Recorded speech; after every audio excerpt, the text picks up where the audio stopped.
I know a lot of you are wondering, can I take my folding bike on public transport? Well, I'm here in London, and obviously the answer is yes. You can take a folding bike on the tube at all times, as long as it's folded. In fact, you can take a folding bike on all London transport services. However, on buses, this can be at the driver's discretion. There's a few things you should know before you go. There are a lot of steps, so be prepared to carry your bike if you are in a hurry. Most stations will allow you to push the bike unfolded through the station, although others may insist you fold it at the turnstile. On particularly crowded trains, stake out a spot near the door so that you can exit with minimum disruption to other passengers.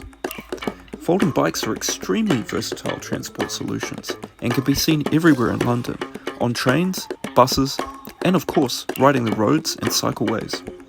There are many great benefits to owning a folding bike in a big city, and if you want to know my top 5 reasons to ride a folding bike in a big city, check out this video over here.